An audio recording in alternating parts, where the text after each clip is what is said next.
Africa, the third largest continent on the planet, covers 30,270,000 square kilometers, 32% of the Earth's total surface area, and represents the world's greatest reserve of biodiversity. The continent's principal ecosystems are the desert, the Sahel, the savanna, the Rift Valley, the Great Lakes, the tropical forests, and the great river basins, each one an incomparable paradise for wildlife.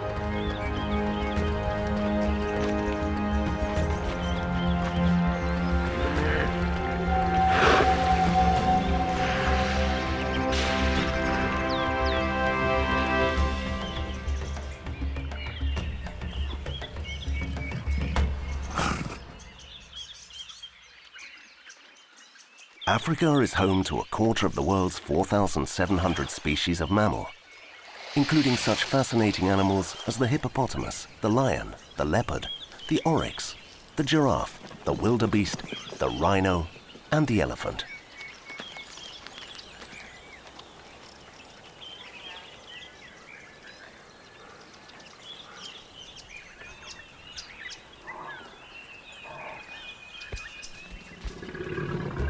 The human population, however, has reached almost 1 billion and doubles every 20 years, bringing urbanization to every corner of the continent. This places enormous pressure on wildlife, which must compete for space, fresh water, and food. Today, Africa boasts 1,200 protected areas, which cover some 2 million square kilometers, 9% of the continent's total area. These islands of wilderness are coming under ever greater threat from human development, and this pressure may reduce them still further. Outside the reserves, large mammal populations are plummeting, victims of poaching or simply unregulated hunting. For many years, the big cats have been the prime targets in this onslaught on animal numbers.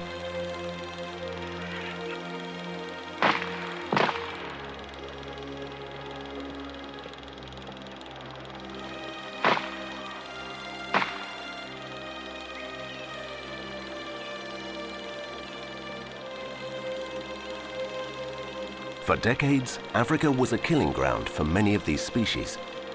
As well as the persecution they suffered from local people, they were decimated by an incomprehensible craze for big game hunting.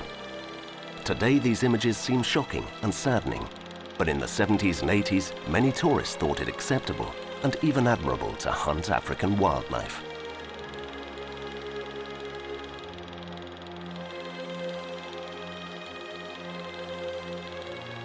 Big game hunting was a growing source of revenue for local economies. Africa seemed to be an inexhaustible source of wildlife, but the truth was otherwise. In the 1980s, animal populations began to collapse, and reserves had to be created to protect them from extinction.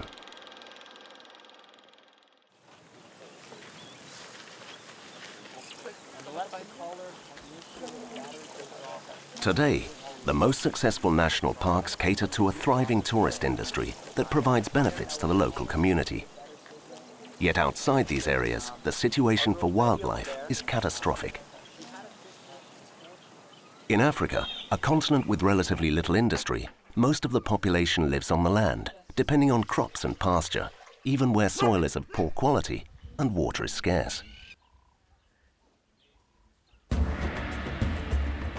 Mankind is the principal rival, enemy, and killer of all other species, the apex predator of Africa, threatening the very existence of the great carnivores of the animal kingdom, the lion, the leopard, and the cheetah, in a desperate fight for survival.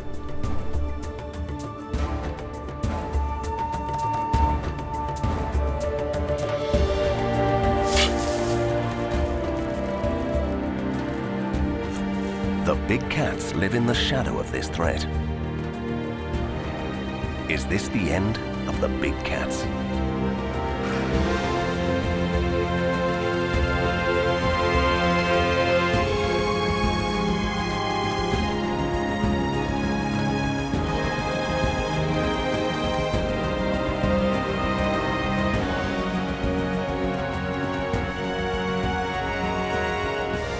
The The ancient acacia tree houses the communal nests of birds which greet the dusk with their excited chatter.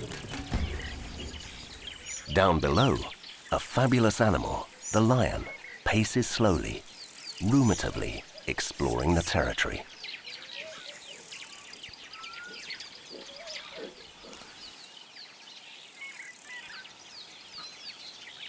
The leopard is also a great explorer. It investigates every corner of its territory, and it knows every tree, crag, cave, and watering hole. All big cats explore the limits of their domain and try to extend it, but they discover a habitat that is shrinking every day. Their freedom is curtailed as human development advances. It's very difficult, and I think if population growth continues in the world over the long run, there won't be space left for large predators. I think if we as a human species continue to reproduce at the rate we are doing, we will not be able to save enough areas for wildlife. That is the sad reality.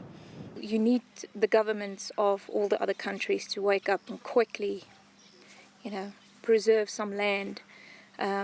So that the wildcats can still flourish in there, and then start settling down.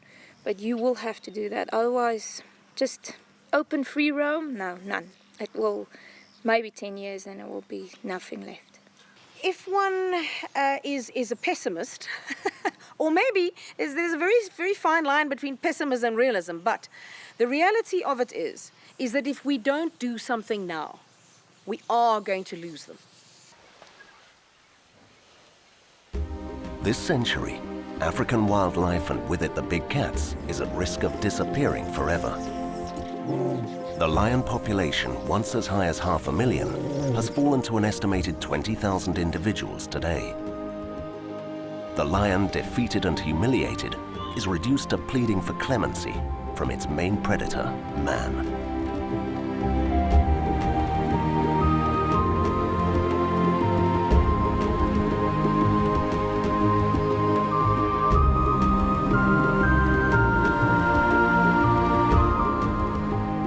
Lions once ranged all over Europe and Asia, with the exception only of the driest deserts and the wettest jungles. Today, their habitat has been reduced to ever smaller areas of sub-Saharan Africa. The Bushmen have always seen the lion as a powerful neighbor. Humans and lions tried to avoid each other because whenever their paths crossed, one was sure to die. For centuries, humans and big cats shared a mutual respect, sometimes ignoring each other, sometimes competing for prey. Rivals on the ground, both were and still are predators. Mostly lions, we almost believe that lions are stronger than us here as human beings. Yeah, it's what we believe. Lion can finish us as a human beings here. So lions are stronger, we believe that they are stronger than us here.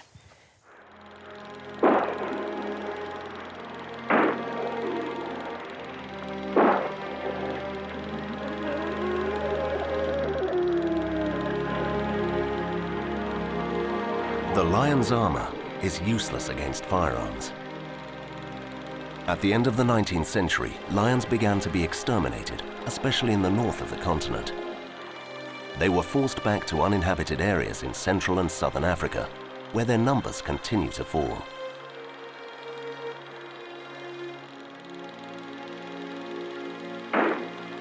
The slaughter continued into the 20th century, intensifying between the 60s and the 90s, when big game hunting became a popular pastime amongst North Americans and Europeans, attracted by the excitement of killing a wild animal.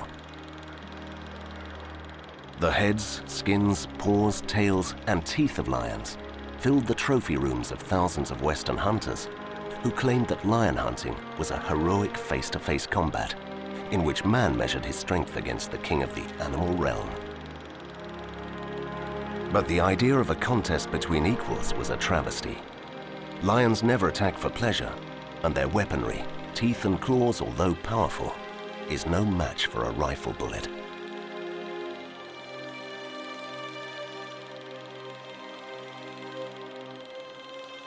From the 1990s onwards, many African countries put in place laws to protect them, limiting legal hunting and working to prevent poaching. The slaughter of lions for sport has been curbed and limited, but continues unofficially. Because when a new village, a town or a small farmstead is built, lions are not welcome. This process led to the extinction in the wild of the Barbary and Cape lions.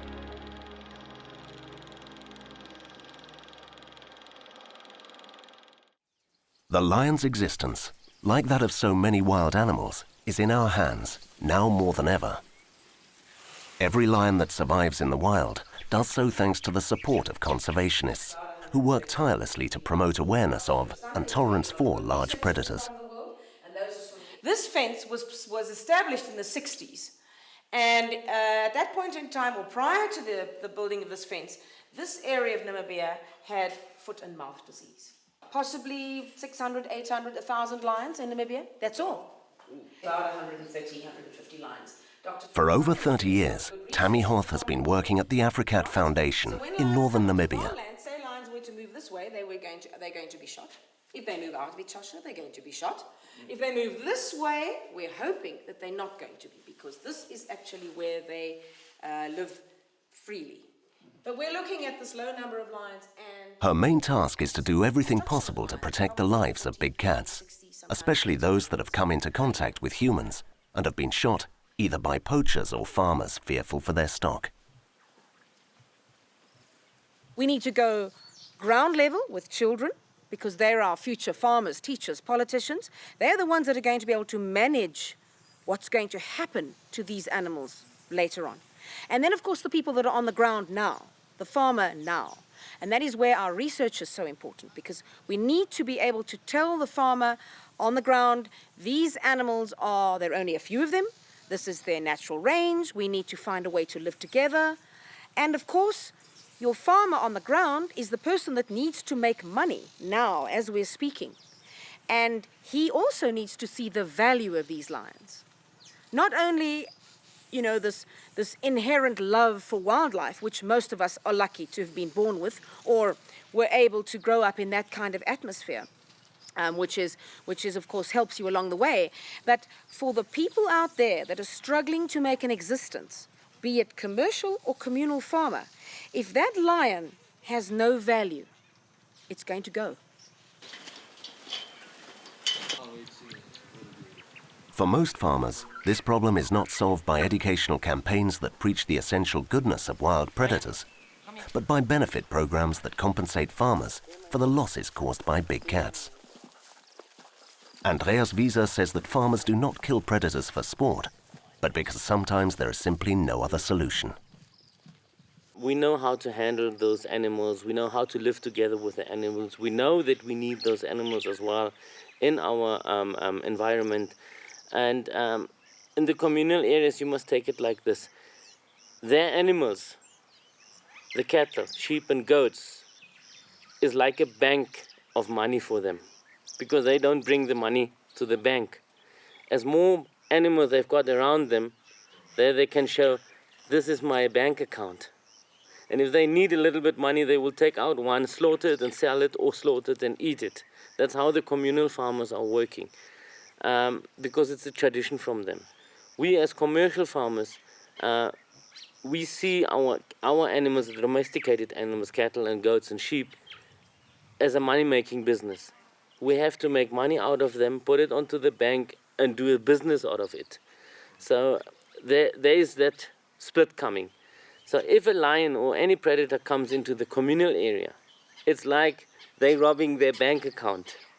For us, it's a loss of business or loss of income as a commercial farmer now. That's a problem. Andreas runs a commercial stock farming operation. His circumstances are different than those of communal farms, where land granted by the government is shared by several neighbors. On communal farms, tenants rely on the government both to maintain and repair the protective fences that separate wild animals from the stock, and to provide compensation for losses. If not, they ask to be allowed to kill the animal that is causing trouble. These are usually poor families, the loss of a single goat or cow can have a huge economic impact on them. Yeah, so that's really strict. That doesn't happen. Ja, dit is een probleem, want als je nou een tuin hebt en die olifanten zoekt die kos, dan kom je bij. On this communal land lives the family of a herdsman who lost his entire herd to big cats.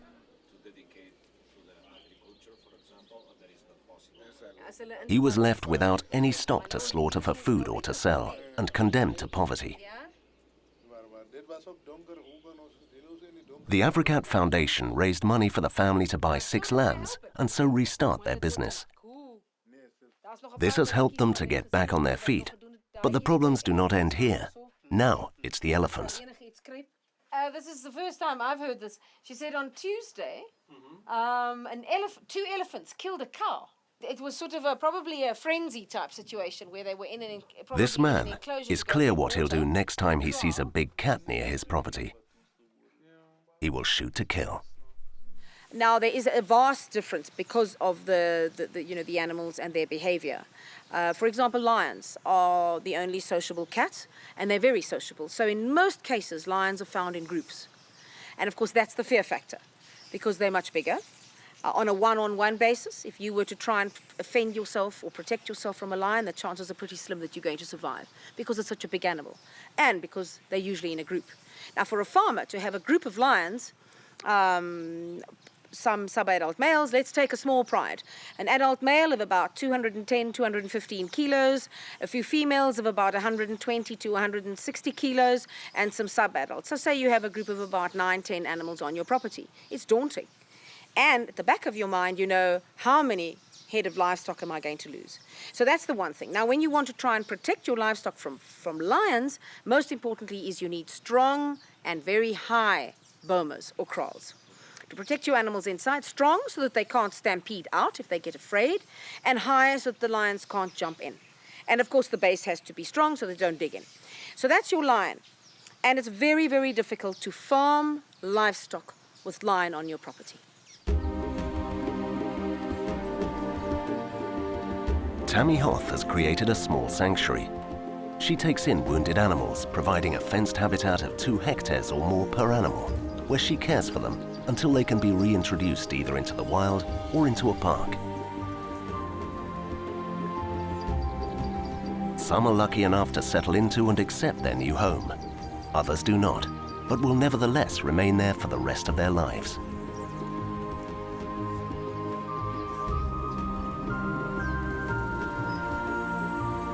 Lions are territorial, social animals. The dominant male's control over the pride is total, and he will force young males out, leaving them to fend for themselves until they find a new family, either by challenging another male to take over his pride or by mating with a lone female. It is not unusual, however, to find 1, 2, or 3 brothers hunting together as they look for new territory or a new family to attach themselves to.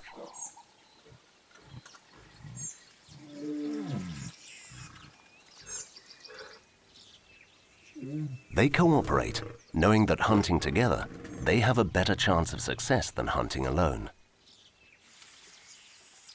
These brothers were unlikely ever to find a pride of their own, because their mother was killed by a farmer when they were cubs.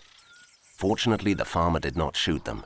He contacted the AfriCat Foundation, asking them to take care of the cubs.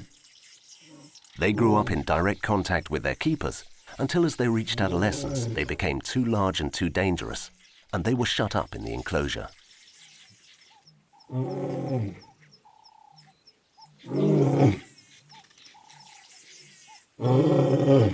A lion, however affectionate as a cub, is always a lion, and it is not easy to play or quarrel with one without being injured.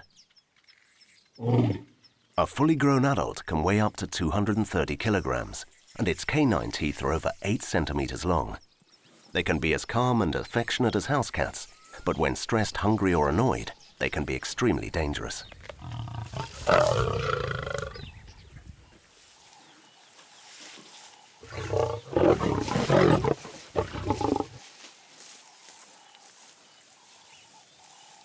It's better to keep an electric fence between you.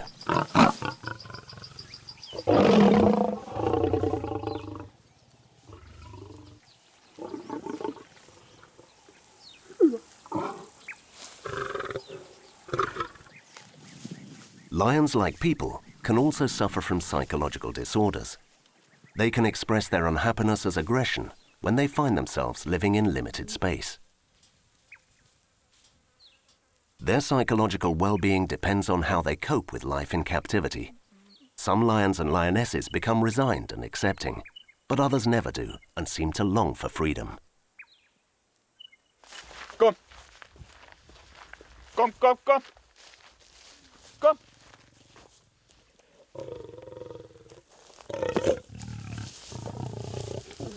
Kom. Kom.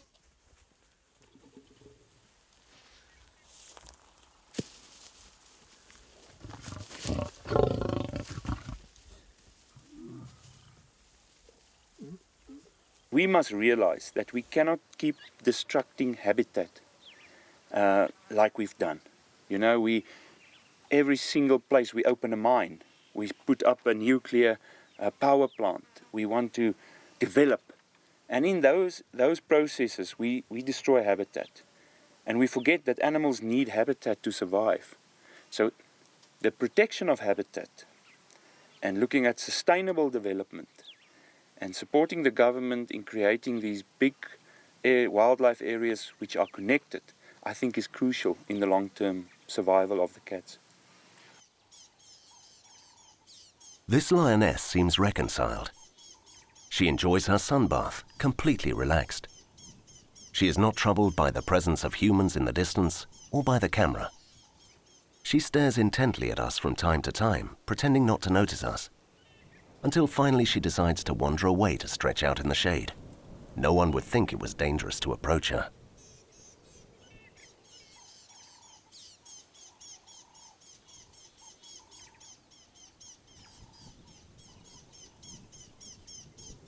But a lion's behavior, especially in captivity, is always unpredictable. Behind their unchanging facial expression, it's hard to know what they're thinking or feeling, how they'll react or why.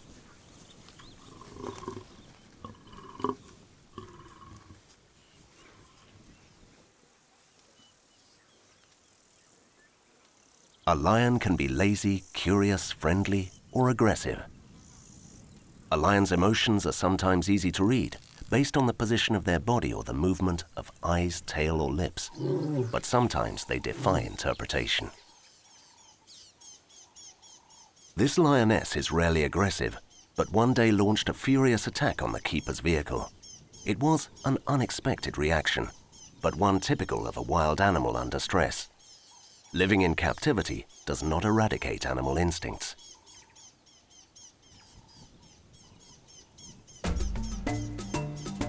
On the private game reserve of Arindi, which covers thousands of hectares, they live side by side with other species, with abundant prey and fresh water.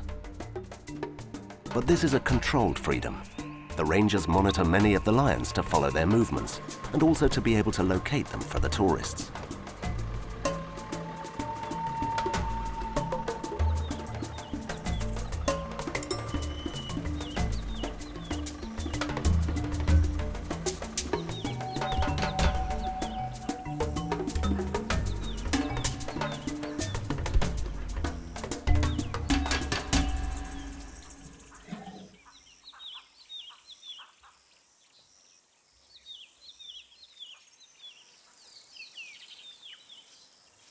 This lioness seems to be enviably well treated.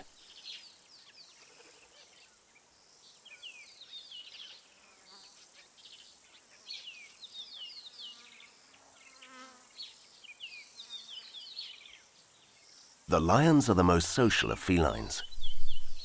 Normally they live in large prides formed of related adult females, with several cubs of up to 3 years of age, and 1, 2, or even 3 adult males, one of them the dominant leader.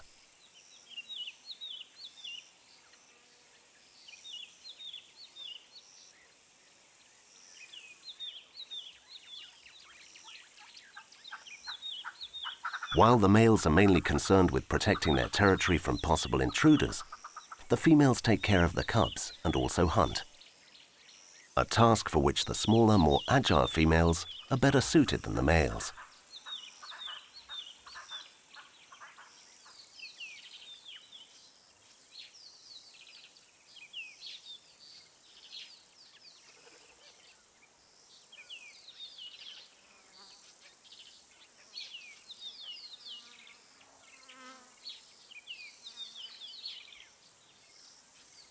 Whether hunting or caring for their cubs, the lionesses display a marked spirit of cooperation.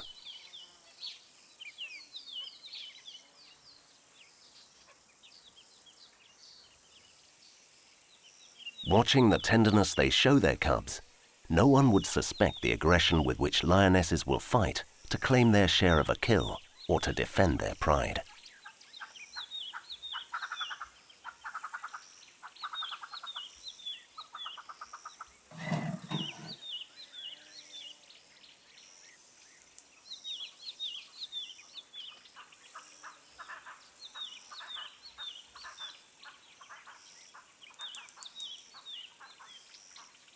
Felines depend on their senses of sight and hearing, which are 6 times more powerful than ours. As well as excellent frontal vision, they have a wide angle of peripheral vision, and their retinas are well adapted to low light conditions. This explains why they prefer to hunt at first light, at dusk, or during the night.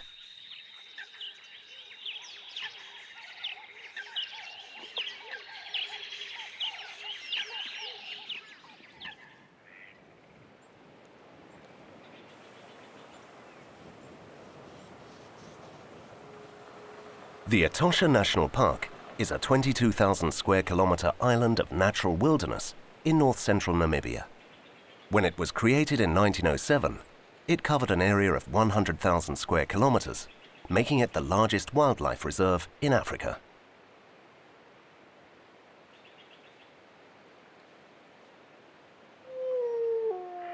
At that time, wildlife was far more abundant than at present, there being no human settlements within or around the park.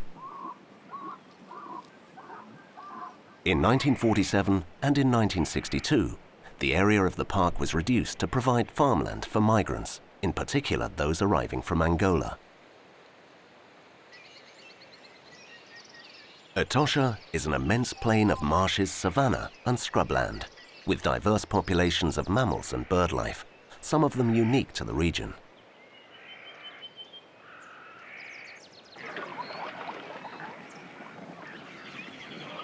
The rainy season, from November to April, comes as a blessing for the park's wildlife, which struggles to survive through the long dry season, during which temperatures can reach 40 degrees Celsius.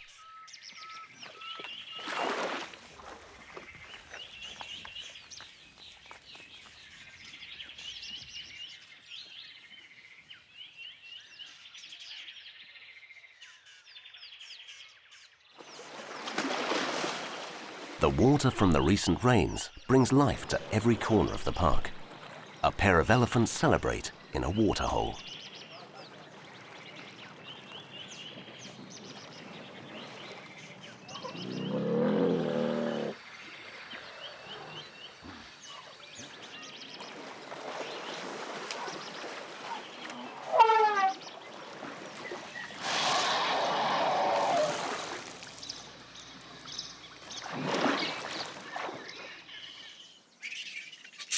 A squabbling multitude of vultures and other scavengers is a sign that hidden somewhere at their feet are the remains of a dead animal. The cycle of life and death is dramatically present here and affects all the animals equally.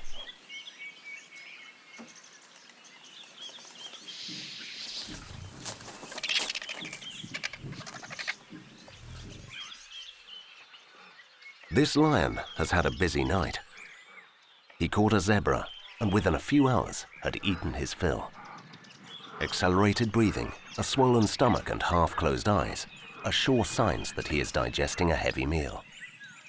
The remains of the carcass are behind the bush. There is probably still meat and bones for him to finish, which is why he will not shift from the spot, despite the carloads of tourists. He's become the morning star attraction. The presence of the tourists doesn't seem to bother him, but only apparently. The noise on the road begins to distress him until finally he reacts with an unexpected charge.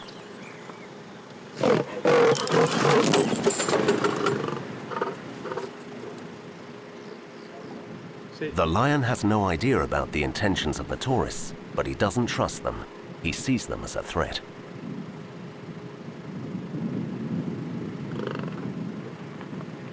The charge is a warning that he will take on challenges to protect his space and his food, but he is not entirely sure of himself. This is why, after expressing his irritation, he hides behind the bush to monitor the situation. A lion is definitely not a pet.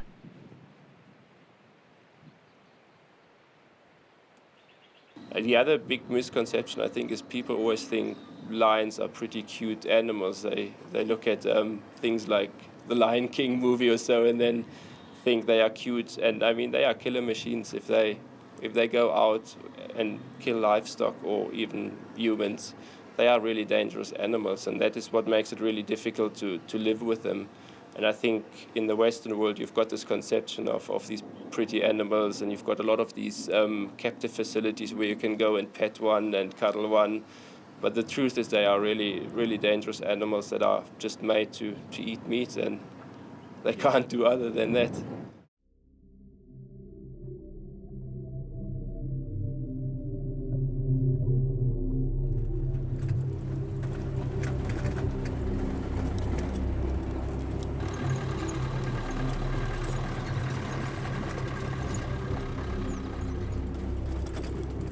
Farmers on land neighboring the Etosha National Park have notified the authorities and the AfriCat Foundation that 3 male lions have escaped from the park, entered their land, and killed one of their cows.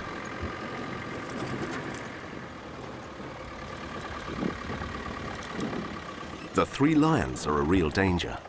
Once they've got a taste for cow meat, it's unlikely that they'll leave the restaurant. One of these nights, Dr. Ortwin Ashenborn, veterinarian at Etosha, and Tammy Hort of AfriCat have agreed to work together. They need to find the lions, immobilize them, and return them to the park immediately.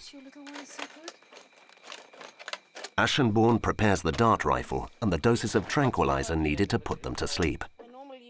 They have to set out at once. They need to find the 3 lions as soon as possible, before the farm owners shoot them on sight. Don't know. Let's have a look.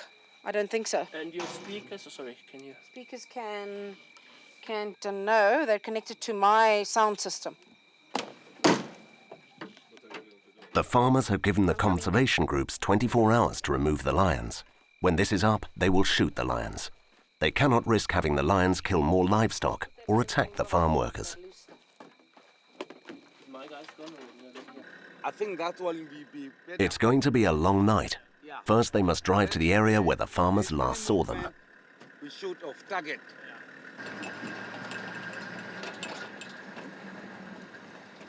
On his computer, Dr. Ashenborn has a collection of recordings of lions' roars, which he will use to attract them if they prove hard to find.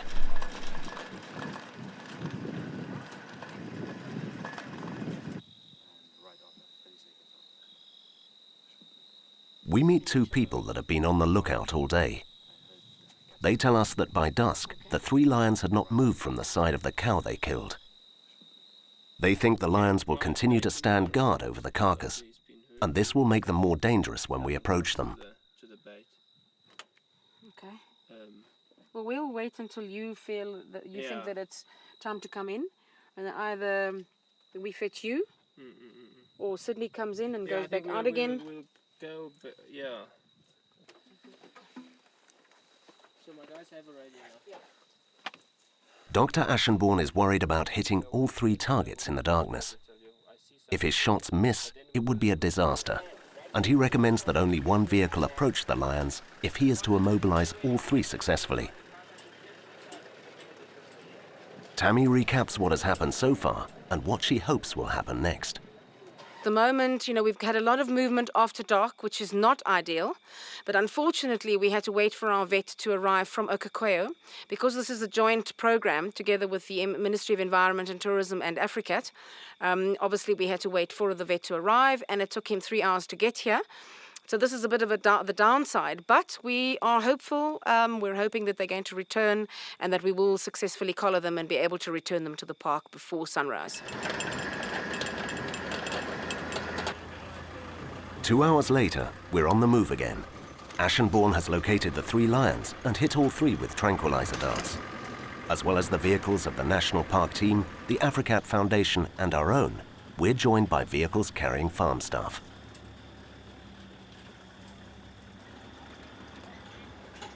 The tranquilizer darts have put all 3 lions into a deep sleep. All 3 were gathered around the carcass and entrails of the victim. At first, they charged the vet's car. It took an hour before the vehicle could get close enough.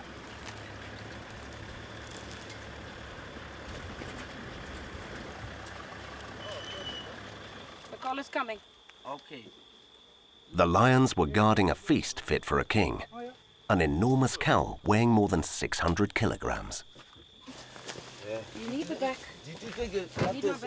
No, we're going to take blood now. Okay, Their stomachs are full to bursting. They give off the foul smell of the blood and entrails of the slaughtered cow. 910.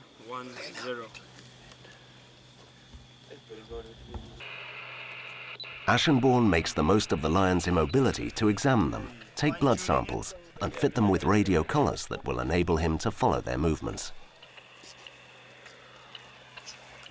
Yeah, we're going to put a collar on. Yeah, I think And so. then where we're going to drop them. I think no more. Or maybe He will take them back to the park.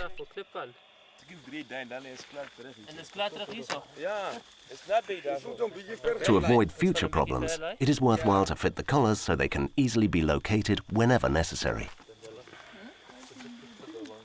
The process of taking hair and blood samples and fitting the radio collar is repeated with the other 2 lions.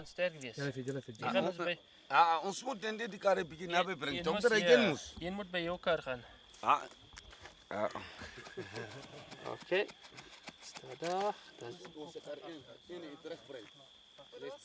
Ashenborn and his assistants must work fast.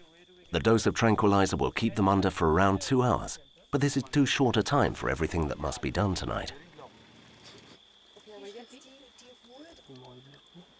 Lions have a highly developed sense of direction and ability to recognize landmarks. When they're on the move, they take in visual and sensory data and store it in their memory forever. To stop them from finding their way back to the farm, they'll be dropped in the park, but as far from here as possible. Okay, 3, 2, 1. 3, 2, 1.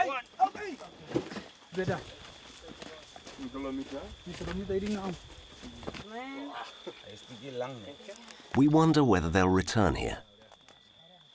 They'll certainly try. When they come round, the first thing they'll remember is a place outside the park where they found the prey that was as delicious as it was easy to catch.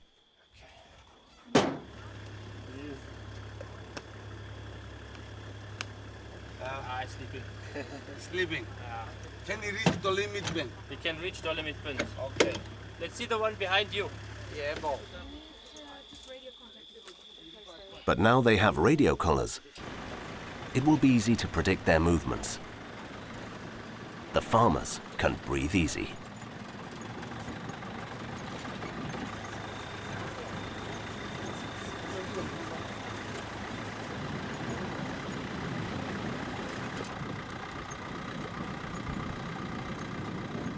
We reached the double line of fences that separate the farm from the park. The lions had managed to break out either through a hole or via a tunnel. All wild animals try to break through barriers that limit their freedom. Elephants usually knock them over, charging at them. Many other species dig tunnels to get underneath them.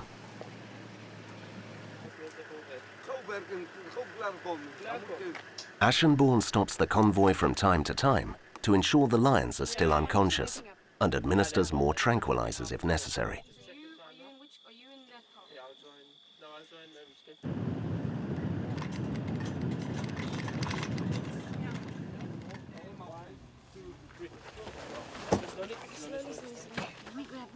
4 hours later, we reach our destination. Loading them earlier and unloading them now is a labor-intensive operation. To the 230 kilograms each one weighs is added the many kilos of cow flesh in their stomachs, a total of more than 250 kilos. Just turn it around, that you get with the lights to here. Okay.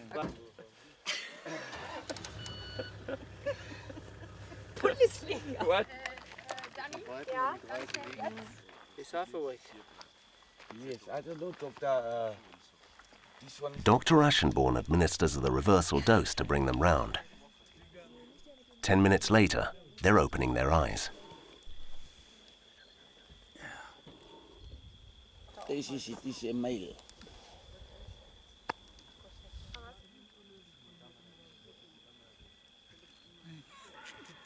Die werden gleich wach, ne? Und es geht ganz schnell. Okay, are we finished? Yeah, we're ready. We are ready. Good.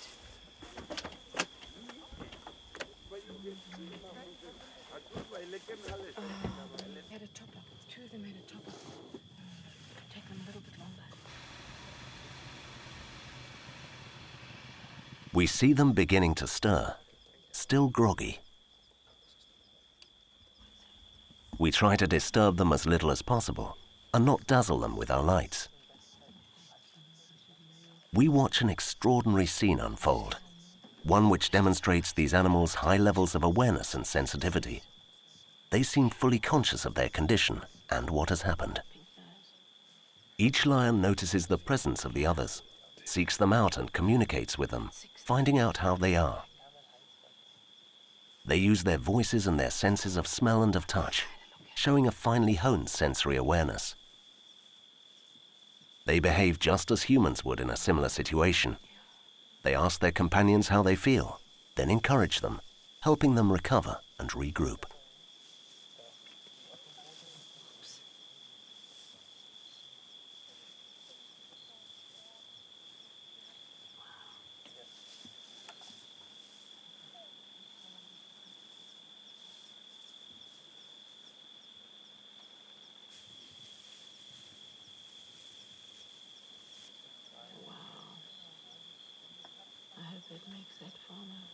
Once they are all on their feet, they must explore this new territory. Who knows whether they will try to return to the farm, the scene of such an exciting adventure. A beautiful memory that will stay with them for years. And they often go back into the park after they catch a cow or something outside. So it's very difficult to control those. I think the other night we were very lucky. It was 3 young males that have never been prosecuted or hunted before. So they were fairly relaxed when we got there. They came in when we called them and we could dart them. So we were lucky to catch those. Often we aren't that lucky. Often they don't come. Often we don't manage to catch them. And then the only solution to the farmer is to shoot some of them if they find them. The team of veterinarians of Etosha controls the animals but does not interfere in their lives. Most of the research is focused on detecting outbreaks of infectious diseases, such as rabies or anthrax. The anthrax program is very important, as this bacillus is extremely aggressive. It multiplies rapidly in decomposing carcasses and can be carried by flies to healthy animals, killing them rapidly. The biologist's main concern is that in a closed habitat like the park, an epidemic could wipe out one or more species with devastating speed. So in environments like Etosha, where the bacillus anthrax is common and is indigenous and recurs in natural cycles, the contraction of those bacillus or bacilli is quite natural. But it's part of their free-range ecology.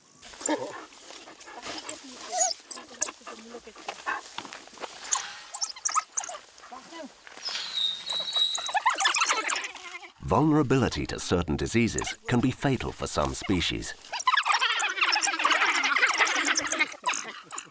This is the situation of the African wild dogs, whose immune system is vulnerable to infections and which is currently a species facing a high risk of extinction.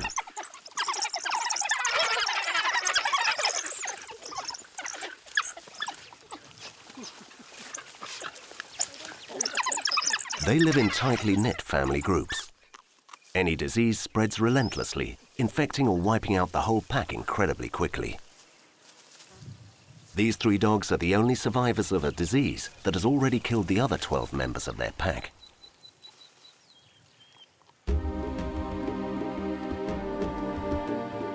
"50 years ago, the owners of Irindi Game Reserve raised cattle.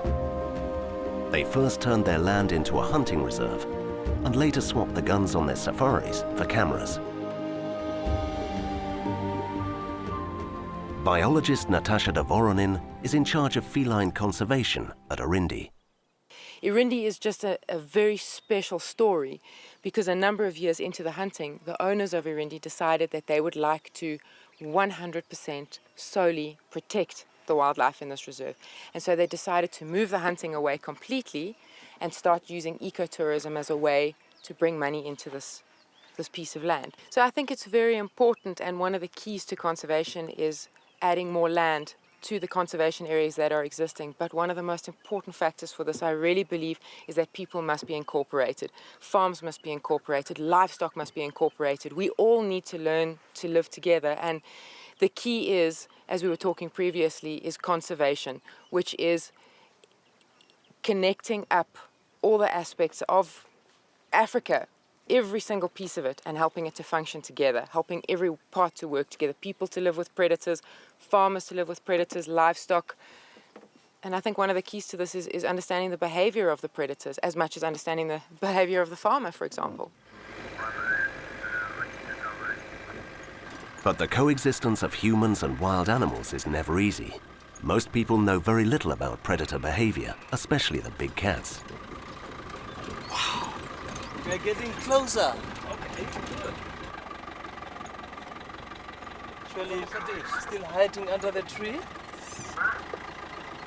Okay, go a little back. Traveling to observe them in their natural habitat reveals many surprising aspects of these animals' striking dependence on conservation programs.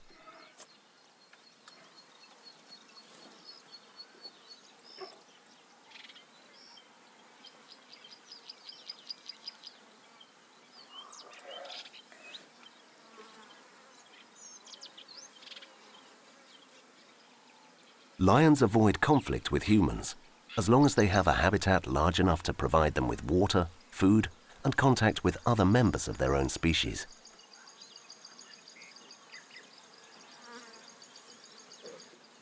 Their existence centers on satisfying certain very basic needs: to rest, to explore, to mate, to raise young, and to find food.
Tourists tend to see lions either as ruthless killing machines that must be kept at a safe distance, or as high-maintenance pets that exist as attractions for our amusement.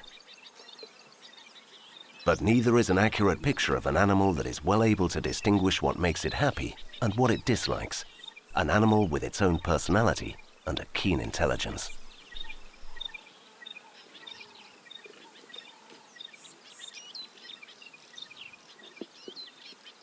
For hours, we have watched him in silence, maintaining a prudent distance, and he has regarded us with a series of unforgettable images.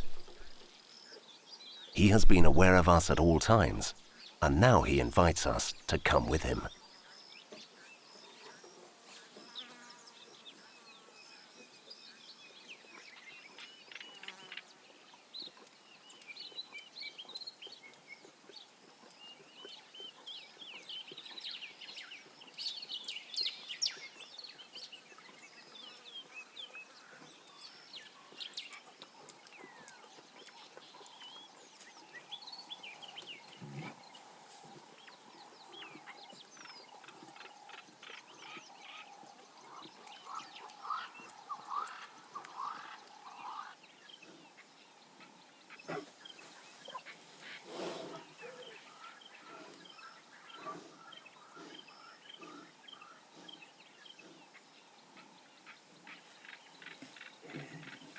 So many hours spent in close proximity create a deeper sense of trust between lions and humans.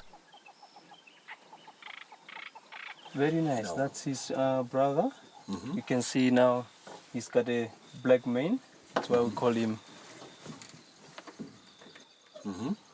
That's why we call him Shadow. And they are getting quite very well. You can see as brothers, they love each other very much. Yeah. Unbelievable, no? Oh, this is unbelievable, eh? They love to play, no? Yeah. Together. And also they are having a much open wide area on the reserve. Happy in this area of them. As you can see, even they are having a nice body build. And they are pretty much just 4 years old, and it's quite unbelievable to be that much massive at 4 years old. Okay. Yeah. Okay.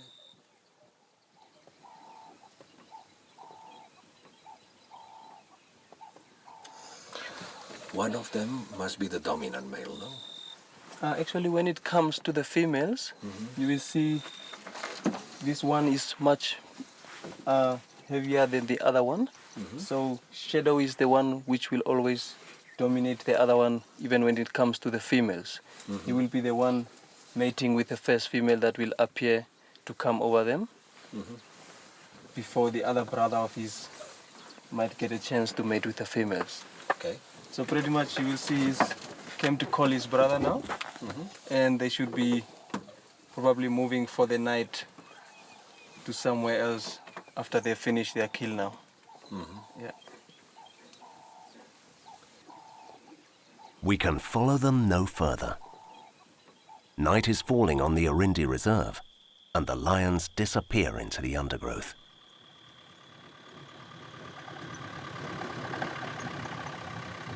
We head for home, hoping to see another lion in the darkness, but it's unlikely.